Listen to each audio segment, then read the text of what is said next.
Supreme court के court room number 1 से 5-0 का फैसला। शरीफों का झूठ बेनकाब हुआ और खुद को मुतलकुल अनान शाह समझने वाले नवाज शरीफ पूरे खानदान को ले डूबे। अदालत उज़्मा ने उम्र भर के लिए सियासी नाअहल करार दे दिया। वक्त की रफ्तार को ना समझने वालों के साथ ऐसा ही होता चला आया है। नवाज शरीफ ने सियासी सूरत हाल का इदराक ना किया। शाह के वफादार भी बेवफा निकले जो मुस्तफ़ी ना होने और डट जाने जैसे मशवरे दे रहे थे। सियासी मुबस्सिरीन कहते हैं कि मुनासिब वक्त पर नवाज शरीफ वजारत उज़्मा के ओहदे से अलग हो जाते तो वो आर्टिकल 62-63 से भी बच जाते और ख़ानदान का सियासी जनाजा भी ना निकलता। उनकी खुद फरेबी ही ऐसी थी कि आंखें तब खुली जब कश्ती लौ लश्कर समेत गर्क हो चुकी थी। खुद फरेबी, घुमंड और गुरूर के नशे में चूर दूसरों की पगड़ियां उछालने, सियासतदानों की कीमतें लगाने और इदारों को आपस में टकराने वालों की कहानी है ये बड़ी पुरानी। आइए इस कहानी की कड़ियां मिलाने की कोशिश करते हैं। नवाज शरीफ का वतीरा रहा कि करप्शन की चांदी हाथ में लेकर इदारों को पुचकारते, बात ना बनती तो इनकलाबी बनकर ललकारते, मगर उन्हें शायद ये इल्म ना था कि बढ़क ललकार तब बनती है जब उसमें किरदार की खनक हो।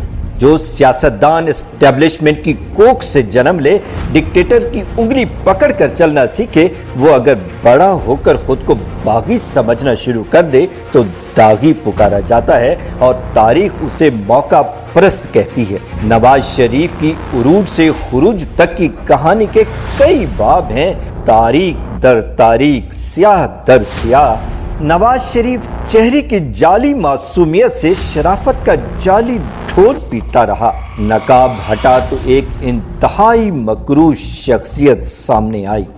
3 बार वजीर आजम पाकिस्तान, 2 बार मुल्क के सबसे बड़े सूबे का वजीर आला और 1 बार सूबाई वजीर खजाना रहने वाला शख्स जो इक्तदार में आए तो मुल्क गरीब और मकरूज होता है, लेकिन उसके जाती कारोबार को 4 चांद लग जाते हैं।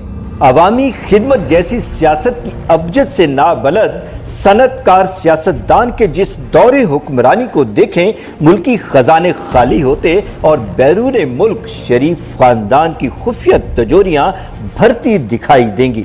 1976 में सियासत के मैदान में उतरने वाले नवाज शरीफ ने 1979 में पहली मरतबा तहरीक इस्तकलाल की जानिब से कागजात नामजदगी जमा कराए, लेकिन हुआ ये कि जब तक डिक्टेटर की उंगली नहीं पकड़ी ये कौंसलर भी मुंतखब ना हो सका। जुल्फकार अली भुट्टो के दौर में कौमी तहवील में ली गई इत्तेफाक फाउंड्री ज़ियाउल हक के हुक्म पर 16 जून 1979 में वापस शरीफ खानदान के पास आ गई। ये वाहिद इंडस्ट्री थी जो ज़ियाउल हक ने वापस की। 1984 में नवाज शरीफ पंजाब के वजीर खजाना मुकर्रर हुए। नाम नेहाद सदारती रेफरेंडम में वर्दी वाले सदर को मुंतखब करवाने की भरपूर हिमायत शरीफ खानदान के चश्मो चराग को आमिर की नजरों में ले आई। ये वो इब्तदा थी जिससे उसने इलेक्शन में धांधली की बुनियाद रखी। 1985 के गैर जमाती इंतखाबात में जनरल ज़ियाउल हक की हिमायत ने ही नवाज शरीफ को वजीर आला पंजाब के मनसब पर बिठाया। कौमी खजाने से टैक्स चुराओ और जाती कारोबार बढ़ाओ के फार्मूले पर अमल करते हुए 1984 में शरीफ खानदान ने चूनिया के करीब 5000 एकड़ जमीन कोड़ियों के भाव खरीदी। इत्तेफाक ग्रुप के 50 नए यूनिट्स बना डाले और बाद में SRO के जरिए इलाके को इंडस्ट्रियल स्टेट का दर्जा देकर टैक्स छूट के जरिए झोलियां भर भर कर फवाइद समेटे। इसी बरस वफाकी हुकूमत ने स्टील की दरामदी ड्यूटी कम कर दी, जिससे इत्तेफाक फाउंड्री को करोड़ों का फायदा पहुंचा। इसी तरह जुलाई 1991 को खाम लोहे के 2 जहाजों पर ड्यूटी 1500 रुपए फी मन से कम करके 500 रुपए कर दी गई। नाम के शरीफों ने जाती कारोबार इत्तेफाक फाउंड्री को फिर करोड़ों का फायदा पहुंचाया। نواز شریف کی جمہوریت کا منہ بولتا ثبوت یہ بھی ہے کہ 31 مئی 1988 کو فوجی جرنیل نے جنیجو حکومت ختم کر دی، مگر نواز شریف کی بطور نگران وزیر اعلیٰ حیثیت برقرار رہی۔ یہ سازش بھی فوجی ڈکٹیٹر کے ساتھ مل کر کی گئی تھی۔ 1988 میں ہی پیپلز پارٹی کو شکست دینے کے لیے اسلامی جمہوری اتحاد IJI قائم کیا گیا۔ خفیہ فنڈ سے رقم حاصل کرنے والوں میں نواز شریف بھی شامل تھے۔ اصغر خان کیس میں ISI کے جنرل اسد نے ایک خطیر رقم نواز شریف کو اس کام کے لیے دی۔ نواز شریف IJI کے ذریعے دوبارہ وزیر اعلیٰ پنجاب کا عہدہ حاصل کرنے میں کامیاب رہے۔ آڈیٹر جنرل نے 1986-87 کی رپورٹ میں لکھا ہے کہ اس وقت کے وزیر اعلیٰ پنجاب نواز شریف نے 1200 ملین روپے غیر قانونی طریقے سے استعمال کیے۔ 1987-88 کی رپورٹ ظاہر کرتی ہے کہ 1887 ملین روپے وزیر اعلیٰ نے اپنے رشتہ داروں یا من پسند افراد میں بانٹے۔ 1988-89 کی رپورٹ میں بھی حکمرانوں کی کرپشن بے نقاب نواز شریف نے اختیارات کو غلط استعمال کرتے ہوئے 35 بلین روپے کا ہیر پھیر کیا۔ آڈیٹر جنرل کی جانب سے اس سال کو ملکی خزانے کے لیے خسارے کا سال قرار دیا گیا۔ اس کے ساتھ پیلی ٹیکسی، کوآپریٹو سوسائٹیز اسکینڈل اور گندم فراڈ سمیت دیگر غیر قانونی اور اختیارات سے متجاوز اقدامات کے ذریعے بھی قومی خزانے کو بے پناہ نقصان پہنچایا گیا۔ قرض اترا نہ ہی ملک سنورا، بس شاہ کے درباریوں کی جمع تفریق سے قوم کی آنکھوں میں دھول جھونکی جاتی رہی اور ملکی خزانے کو دن رات چونا لگایا گیا۔ 1990 میں صدر غلام اسحاق خان سے ساز باز کی، جس نے 58-2B کا استعمال کرتے ہوئے بے نظیر بھٹو کی منتخب حکومت ختم کر دی۔ نواز شریف نے اس اقدام کی حمایت کی کیونکہ وہ واحد سیاستدان ہیں جنہوں نے 58-2B سے فائدہ اٹھایا۔ ایک بار پھر IJI نواز شریف کے کام آئی اور مہران بینک کے ذریعے من پسند سیاستدانوں پر رقوم کی بوریاں نچھاور کی گئیں۔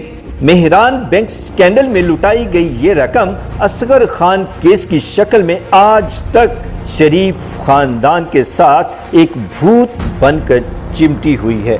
نواز شریف وزیر اعلیٰ سے ایک زینہ اوپر وزیر اعظم پاکستان کے عہدے پر جا بیٹھے۔